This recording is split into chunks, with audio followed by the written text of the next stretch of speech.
사도행전 1장 3절로 5절 말씀입니다.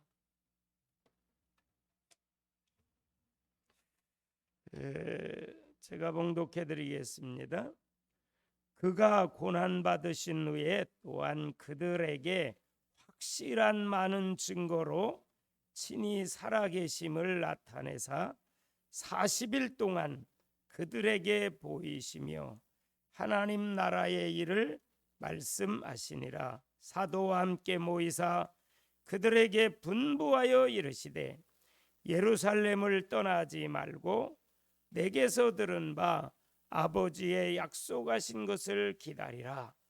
요한은 물로 세례를 베풀었으나 너희는 몇 날이 못되어 성령으로 세례를 받으리라 하셨느니라. 아멘. 우리 옆에 분들하고 인사합시다. 주의 사랑으로 사랑합니다. 잘 오셨습니다. 오늘 수요 예배를 통해서 하나님의 의도를 발견하는 축복의 시간 되시기 바랍니다. 어떤 회사에 취직하면 그 사장님의 원하는 의도에 따라서 일을 해야 됩니다. 사장님이 원하는 일을 하지 않고 딴 일을 열심히 하면 사장님이 싫어할 겁니다. 일을 우리가 열심히 하더라도 사장님의 의도대로, 사장님이 원하는 대로 이제 그 회사에 가서 하듯이 우리가 신앙생활을 열심히 해야 됩니다. 그런데 하나님의 의도를 알고 하셔야 될 줄로 믿습니다. 그래서 하나님의 의도를 아는 것은 가장 중요한 일이고요. 또 빨리 알아야 될 일이고요. 하나님의 의도를 아는 사람은 가장 축복된 분들입니다. 하나님의 의도를 아는 것은 하나님의 놀라운 은혜예요. 그러면 하나님의 의도가 뭐예요? 하나님의 의도는 하나님의 목적, 계획, 하나님의 뜻입니다. 그래서 여러분, 하나님의 의도를 우리는 어디서 알 수 있을까요? 우리가 자연을 통해서도 하나님의 살아계심을 경험할 수 있어요. 저는요, 그 식물이 이렇게 자라는 모습을 보면서도 은혜를 받을 때가 많아요. 하나님이 이 식물을 이렇게 키워주고 계시는구나. 여러분, 생명의 근원 하나님이시잖아요. 그리고 정말 이 꽃이 피는 것을 보면서 참 아름답구나. 하나님께서 저렇게 꽃을 피워주시는구나. 그래서 무엇을 보든지 하나님의 살아계심과 하나님의 일하심을 우리는 볼 수 있는 은혜가 있었으면 좋겠습니다. 여러분, 로마서 말씀에 보면 만물을 통해서도 하나님의 살아계심을 우리가 볼 수 있다고 그랬죠.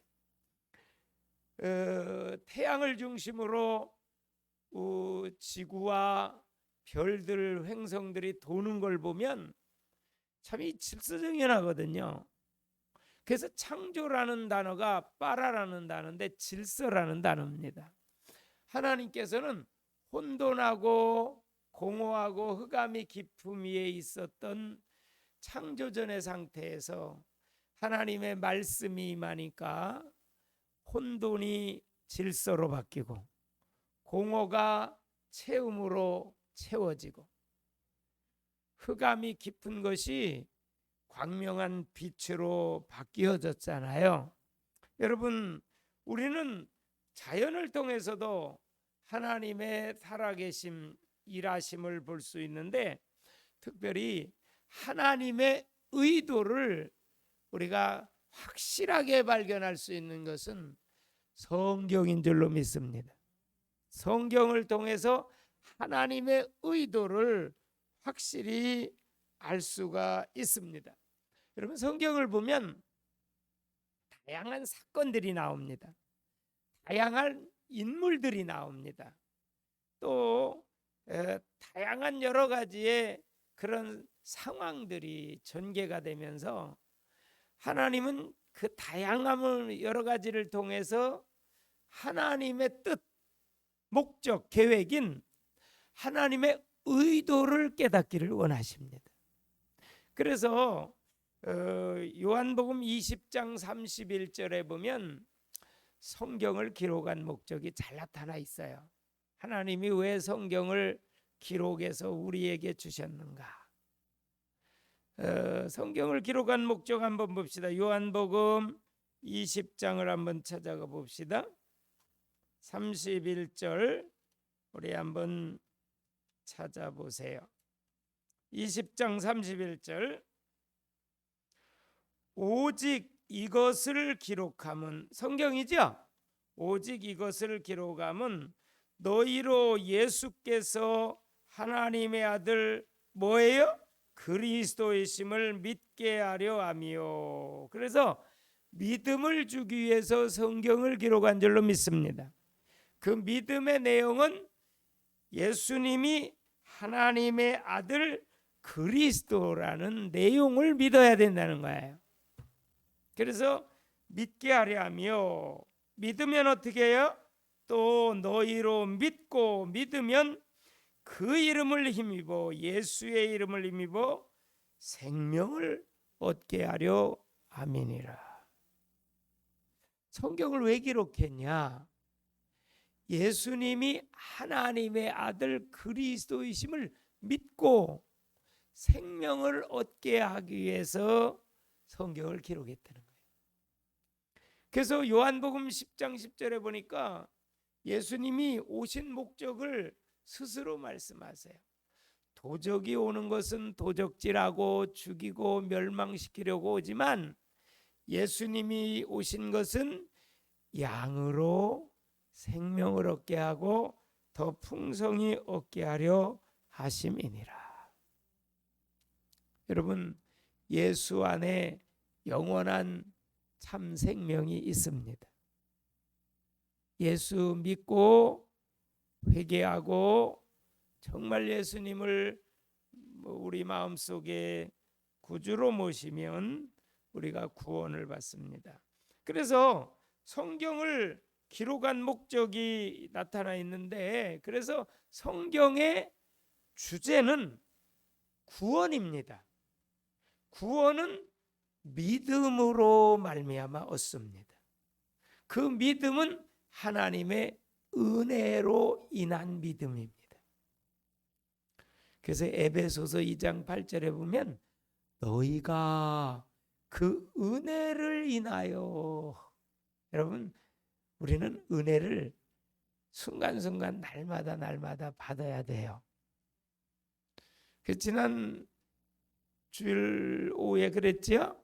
주보에 제가 성경 구절과 우리 설교에 요약을 내드리지요.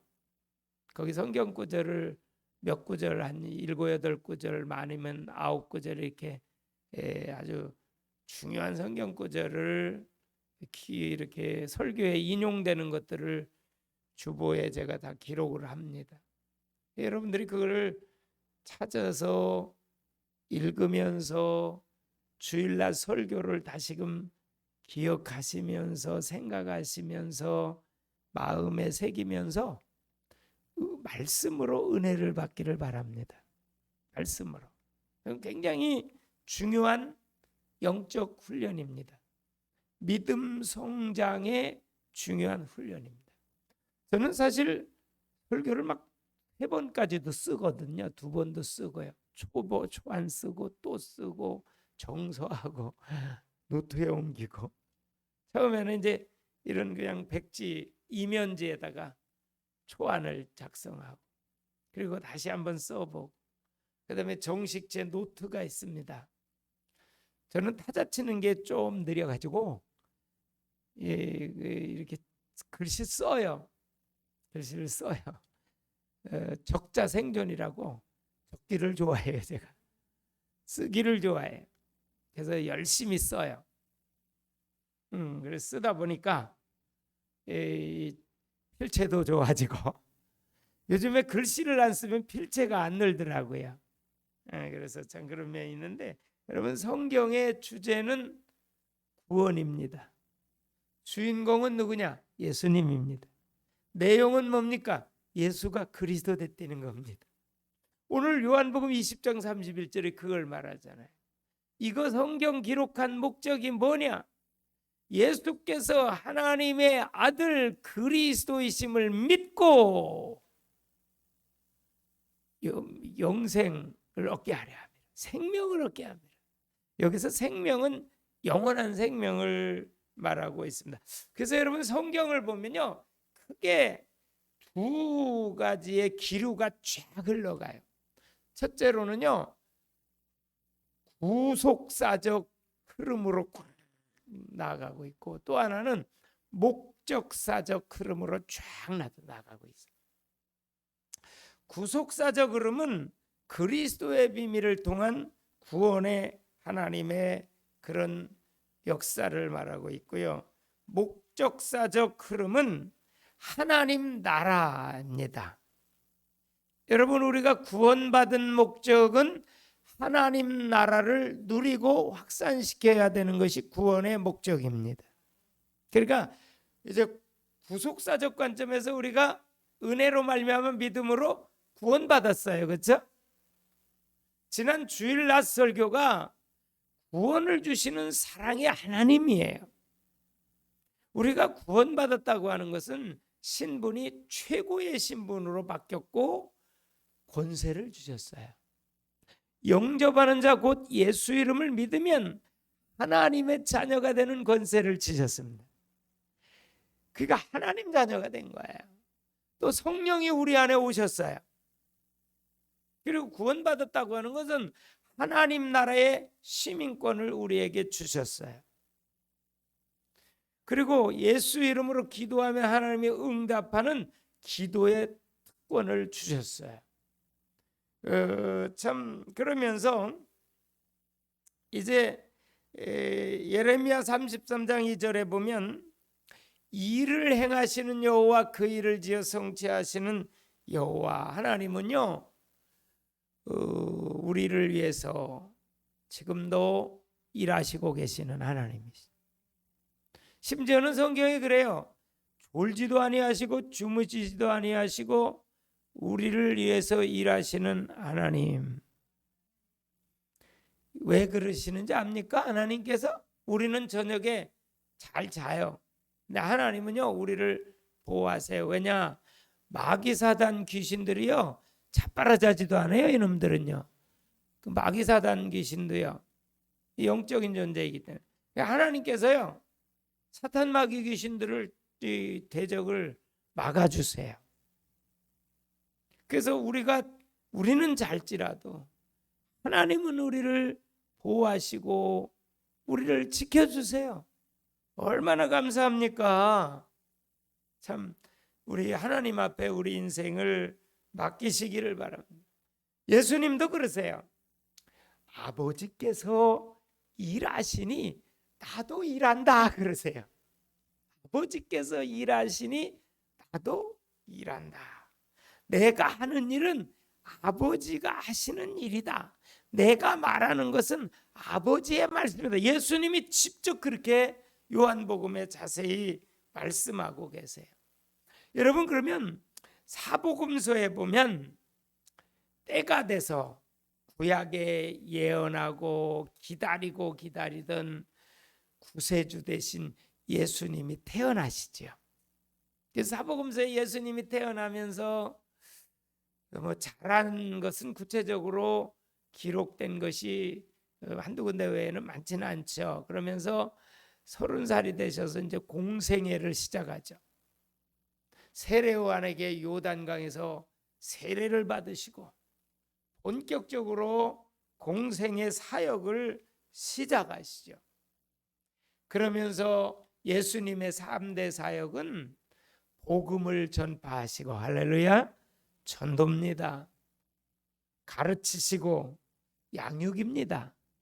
그래서 교회 와서는요, 말씀의 가르침을 잘 받아야 됩니다. 그래야 반석 위에선 흔들리지 않는 성숙한 믿음의 신자가 될 수 있는 거죠. 그리고 세 번째로는요, 치료하셨어요. 모든 병과 모든 약한 것을 치료하셨다. 치유 사역을 예수님이 하시지요. 공생애 동안 많은 사역을 하시고 특별히 12제자를 부르세요. 그리고 같이 데리고 다니면서 전도의 현장도 보여주시고 말씀도 가르치시고 기적도 보여주시고, 예?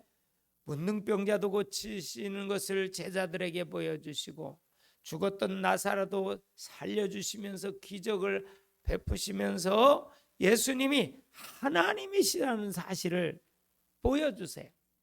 3년 동안 같이 먹고 자면서 제자들은요, 자기 직업 다 내버리고 배와 금을 다 버리고 예수님을 따라 나섰습니다. 그래서 3년 동안 예수님께서 제자들을 훈련시키고 많은 사람들에게 복음을 전하시고 치유의 기적을 행하시고 치료해 주시고 가르치시고 나서 때가 돼서 성경에 예언된 대로 예수님이 십자가에 피 흘려 죽으시지요. 그리고 3일 만에 부활하셨습니다. 그리고 40일 동안을 이 땅 위에 계시면서 오늘 본문에 보니까 3절에 예수님이 고난 받으신 후에 또한 그들에게 확실한 많은 증거로 친히 사심을 나타내사 살아계심을 나타내사. 여러분, 이 말씀은요, 예수님의 십자가의 죽으심과 부활을 말씀하시는 거예요. 사복음서 전체를 이 한마디로 예수님이 이 세상에 구세주로 오신 그 내용을 이 한 구절에 다 말씀하고 있어요. 확실한 많은 증거로 친히 살아계심을 나타내사 며칠 동안 그들에게 보이세요? 40일 동안 보이시며 하나님 나라의 일을 말씀하시니라. 그래서 가장 중요한 시기에 부활하시고 난 후에 40일 동안 승천하시기 직전에 가장 유언적인 말씀이 하나님 나라의 일을 말씀하셨습니다. 여러분, 하나님 나라는 언제 시작됩니까? 우리가 예수 그리스도를 영접해서 구원받는 순간 우리 안에 하나님의 나라가 임한 줄로 믿습니다. 네, 하나님의 나라. 예수님이 처음 오셔서 하신 말씀인 거예요. 회개하라, 천국이 가까웠느니라. 회개하라, 천국에. 그 예수님을 우리가 구주로 영접하는 순간 부활하신 예수님의 영이신 성령님께서 우리 안에 오십니다. 성령이 내주하신다 이 말이에요. 그때부터 우리의 죽었던 영이 성령님이 오시면 살아납니다. 예수의 영으로 말미암아 살아난다는 거예요. 그래서 죄와 허물로 죽었던 너희를 살리셨도다 그래요. 이때부터 사실 천국이 우리에게 임한 것입니다. 그런데 천국의 생활을 못 누릴 때가 많아요. 왜? 환경에 속아요. 사람 말에 상처받기도 하고 속기도 하고요. 문제에 오면 예수님보다 문제가 더 커 보여요. 왜? 믿음이 아직 연약하기 때문에, 믿음이 적기 때문에 그렇거든요. 그리고요, 세상 것과 육신의 것과 영적인 것이 막 충돌해요. 그래서 심지어 사도 바울도 그렇게 말하고 있어요. 로마서 7장 19절에 보면 그래요. 내가 원하는 바 선은 하지 않고 원치 아니하는 바 악을 행하는도다. 오라, 내 마음밭이 전쟁터다, 전쟁터. 여러분, 예수 그리스도를 영접해서 성령이 우리 마음속에 오시면 성령님께서 하나님의 의도대로, 하나님의 뜻대로 우리를 막 이끌어 가시려고 하는데, 그동안 우리가 예수 믿기 전에 어떤 구습, 그런 어떤 옛 성품, 내 자신의 어떤 욕망, 내 자신의 어떤 생각, 나 자신의 어떤 육신적인 이런 것들이 성령님이 이끌어 가시는 영적인 것을 따라가질 못하고요. 거부해요. 그래서 충돌이 일어나요. 그래서 로마서 7장 24절에 보니까 오라 나는 곤고한 사람이로다. 누가 이 사망의 몸에서 나를 건져낼까? 이 사도 바울이 한 고백입니다. 이 진짜 복음을 가장 잘 깨닫고요.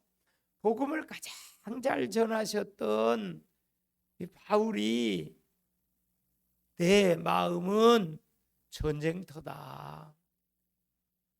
오라 나는 곤고한 사람이로다. 누가 이 사망의 몸에서 나를 건져내랴. 그렇게 말하고 있죠. 여러분, 육의 생각과 영의 생각이 충돌하고 갈등을 빚습니다. 육신의 행동과 영적인 성령님의 이끌어 가시는 거룩한 행동이 싸워요. 거기서 우리가 결단이 필요한 거고요. 거기서 말씀에 의해서 말씀을 따라가는 순종 열차를 타야 될 줄로 믿습니다. 그래서 로마서 8장 5절 6절에 보면 육신을 따르는 자는 육신의 일을 생각하고 영을 따르는 자는 영의 일을 생각하나니 육신의 생각은 사망이요 영의 생각은 생명과 평안이니라. 여러분, 우리 항상 영의 생각하십시다. 영의 생각을 하려면 말씀의 지배를 받아야 합니다. 말씀의 지배를 받아야 됩니다. 그래서 우리가 새해를 맞이해서 말씀 많이 읽읍시다. 그리고 주보에 나와 있는 말씀 다 기록하세요. 오늘 우리 권사님께서 모범적으로 다 노트에다 기록해서 카톡에 올린 거 보고 제가 너무 기뻐가지고 기절 초풍할 뻔했어요. 너무 기뻐서. 딴 분들도 다 하세요. 다 숙제 검사할 겁니다. 노트 검사. 저도 할게요. 저도 해서 딱. 저는 이미 악인 설교 준비할 때 다 쓰긴 해요. 근데 다시 또 할게요. 하면서 은혜가 되더라고. 여러분, 말씀으로 돌아가야 돼요. 그게 출발점이고요. 본질이고요. 말씀 안에 답이 있고요. 말씀 안에 길이 있고요. 말씀은 인생의 내비게이션과 같아요. 여러분, 참 우리가 그래서 우리 김포의 신교회는요, 어떻게 하든지 다른 복음의 말씀을 잘 하나님의 의도에서 전하는 교회 되게 하옵시고 또 그 복음을 믿지 않는 영혼까지 전하게 하옵소서.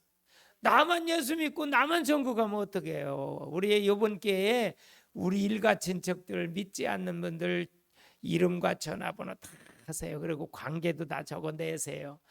단에서도 기도하고 전체 종합해가지고 같이 기도할 거니까요. 그러면서 왜 이런 갈등과 싸움이 있느냐면 요 죄를 지게 하는 배후 속이는 자가 있어요. 배후 조종자가 있어요. 그게 사탄, 마귀, 귀신, 앞자만 따면 사마귀라고 하는 놈이 있어요. 앞자만 따면. 그래서 요 사탄, 마귀, 귀신이요 어떻게 하든지 거짓말장이요 거짓의 압이요 처음부터 범죄한 자요 살인한 자예요. 그래서 어떻게 하든지 하나님과 떼어놓으려고 그래요. 이 사탄, 마귀, 귀신은요 하나님과 가까이 하지 못하도록 모든 걸 동원해요. 하와에게는 심지어 뱀을 동원하잖아요. 어떤 거라도 사단은 다 이용해 가지고 사람을 속이고 공격할 수 있어요. 처음에는요 광명한 천사처럼 우리를 아주 위하는 듯이 우리가 잘 되게 하는 듯이 가장하고 나타나요. 그리고 조금 틈을 보이면요 베드로 사도가 말씀했듯이 우는 사자처럼 두루 다니며 삼킬 자를 찾아요. 우는 사자처럼 공격해. 이게 사단 마귀 귀신들이 하는 일들이에요. 그들의 정체를 알아야 돼요. 속이는 자다. 속지 말기를 바랍니다. 그래서 우리가 영적으로 말씀으로 진리로 깨어 있어야 돼. 그리고 기도로 깨어 있어야 돼. 그리고 헌신함으로 하나님을 기쁘시게 해드리면 우리에게 영적인 새 힘이 돼요. 우리가 헌신은 그 새 힘을 얻을 수 있어요. 그리고 그러면서 하나님의 통치와 온전한 다스림이 하나님 나라의 개념이거든요. 여러분, 하나님 나라 천국은요, 통치의 개념이에요. 다스림의 개념이에요. 다시 말해서 하나님이 완전히 다스리고 통치하시는 것을 말하고 있어요. 하나님은 말씀으로 우리와 인격적으로 만나시는 하나님이십니다. 말씀이 육신이 되어 우리 가운데 오신 분이 독생자 예수 그리스도예요. 그 안에 은혜와 진리가 충만해요. 여러분, 요한복음 1장 1절에는 태초에 말씀이 계시니라, 이 말씀이 곧 하나님과 함께 계셨으니 이 말씀이 곧 하나님이시니라.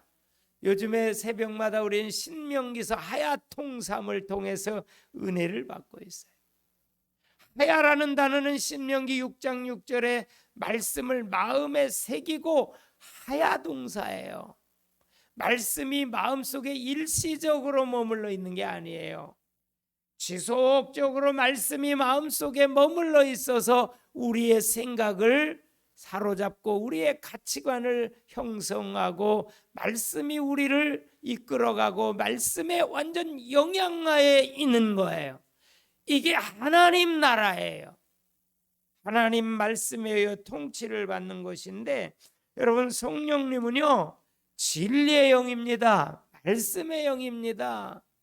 그래서 이 말씀의 레일이 깔린 위에 성령님께서 운행하십니다. 그래서 말씀과 성령의 역사는 뗄래야 뗄 수가 없고요.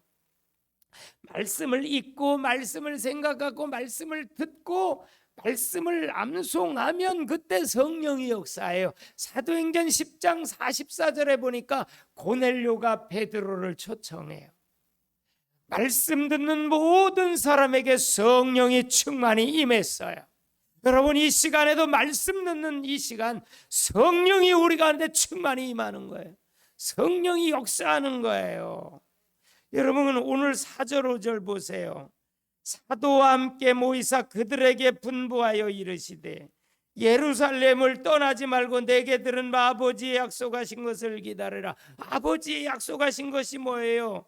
요한은 물로 세례를 베풀었으나 너희는 몇 날이 못되어 성령으로 세례를 받으리라 하셨느니라. 성령으로 세례, 즉 성령 충만함을 받으리는 거예요. 여러분, 이 밤 저녁에 우리 성령 충만함을 기도할 때마다 기도하시고 이 밤 저녁에 말씀의 약속에 의하여 성령 충만, 성령 세례를 구하시기를 바랍니다. 사도행전 1장 14절에 보면 더불어 마음을 같이하여 오로지 기도에 힘쓰니까 사도행전 2장 1절로 4절에 오순절날 하나님의 약속하신 때 성령이 마가다락방에 120문도에게 성령이 충만히 임한 줄로 믿습니다. 성령 충만 받은 베드로와 요한이 문을 박차고 나가가지고 사도행전 3장 1절로 10절에 보니까 성전에 제9시 기도하러 올라가다가 성전 미문에 나면서부터 안진뱅이 된 자 만나잖아요. 베드로가 담대히 그를 쳐다보며 말합니다. 그가 베드로에게 손을 내밀어 구걸하는데 은과 금은 내게 없으나 나사렛 예수의 이름으로 일어나 걸으라. 나사렛 예수의 이름으로 일어나 걸으라. 손을 잡아 일으키니 나면서부터 한 번도 걸어보지 못한 안진뱅이가 그 자리에서 뻘떡 일어나 가지고 뛰어 성전으로 들어가며 하나님을 찬양한 줄로 믿습니다. 여러분, 성령 충만 받으면 이런 기적이 일어납니다. 성령 충만하면 담대해집니다. 저절로 기도하고 싶습니다. 나면서부터 안전대 불치병자도 일어납니다. 하나님의 이 놀라운 역사가 성령 충만함을 통해서 일어나기 때문에 예수님께서 승천하시기 전에 마지막 뭐라고 그랬어요? 예루살렘을 떠나지 말고 아버지 약속하신 것 기다려. 요한은 물로 세례를 베풀었으나 너희는 못 날이 못 되어 성령으로 세례를 받으리라. 사도행전 1장 8절에 오직 성령이 너희에게 임하시면 너희가 권능을 받고 예루살렘과 온 유대와 사마리아 땅끝까지 이르러 내 증인이 되리라 하셨느니라. 여러분, 오늘 우리는 하나님의 의도를 말씀을 통해서 깨닫게 하신 하나님을 찬양합니다. 하나님의 의도는 우리의 구원이었습니다. 우리가 구원받은 것처럼 우리가 성령 충만받아 다른 사람도 구원받기를 원합니다. 또 우리가 이제 육신의 것, 세상적인 것, 정욕적인 것, 옛 성품, 옛 타락한 자아를 버려버리고 이기고 영적으로 성숙한 그러한 그리스도인의 신앙생활을 하기를 원합니다. 하나님의 의도는 이것입니다. 우리가 말씀을 계속 사랑하고 사모함으로 하나님의 의도를 말씀 속에서 계속 깨달아서 성령 충만받아 승리하시기를 바랍니다. 기도합니다. 살아계신 하나님 감사합니다.